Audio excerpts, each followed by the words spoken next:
मरने के बाद आत्मा कहाँ जाती है किसी को कुछ भी नहीं पता, लेकिन कई बार हमारी जिंदगी में कुछ इस तरह की घटनाएं हो जाती हैं जिनको जानकर दुनिया भर के विज्ञानी भी चक्कर खाने लगते हैं। कुछ इसी तरह की सच्ची घटना मुंबई के रहने वाले गोपाल श्रीवास्तव ने हमारे साथ साझी की है।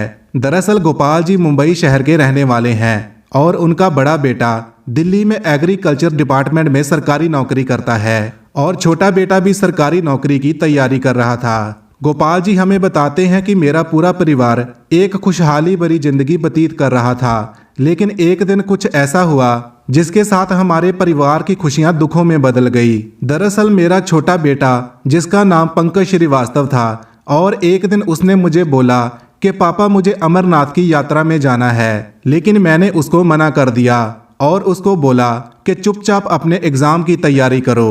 मेरे दोनों बेटे मेरे से बहुत डरते हैं, जिसलिए मेरा छोटा बेटा बिना कुछ बोले चुपचाप अपने एग्जाम की तैयारी करने लगा।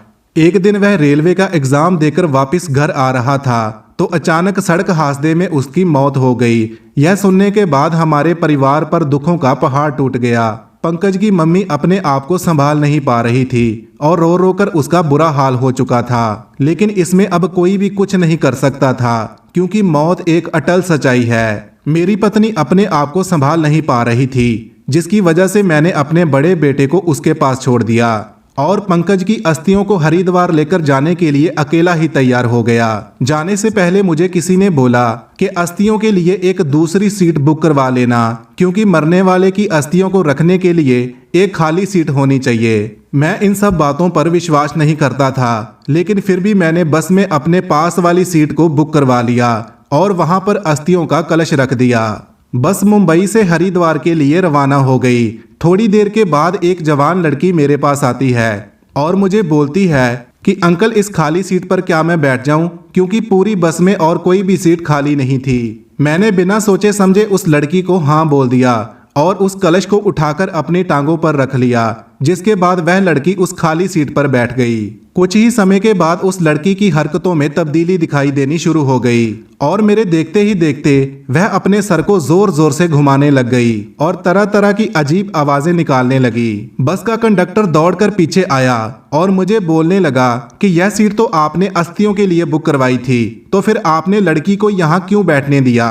मैंने उल्टा कंडक्टर को डांटना शुरू कर दिया, क्योंकि मैं इन सब बातों पर यकीन नहीं करता था। इतने में ही उस लड़की के मुंह से मेरे बेटे की आवाज निकली और उसने बोला कि मेरा महादेव से मिलाप नहीं हुआ, जिस वजह से मुझे मुक्ति नहीं मिल पा रही और मेरा महादेव से मिलाप करवा दीजिए।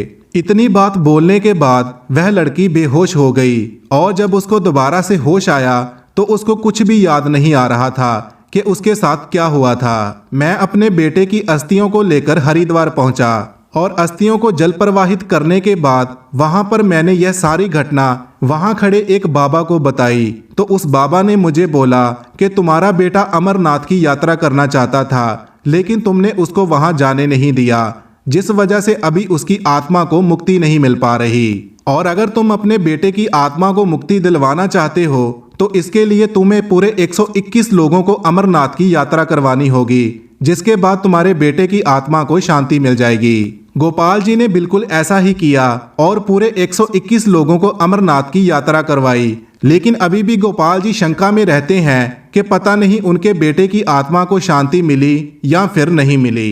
दोस्तों, अगर आपके घर में भी कोई भगवान का नाम लेना चाहता है या फिर सच्चे मन से भगवान के दर्शन के लिए जाना चाहता है तो कृपया उसको कभी मत रोकिए। मुझे उम्मीद है कि यह सच्ची घटना की जानकारी आपको अच्छी लगी होगी। अगर अच्छी लगी है तो इसको ज़्यादा से ज़्यादा शेयर कीजिए। धन्यवाद।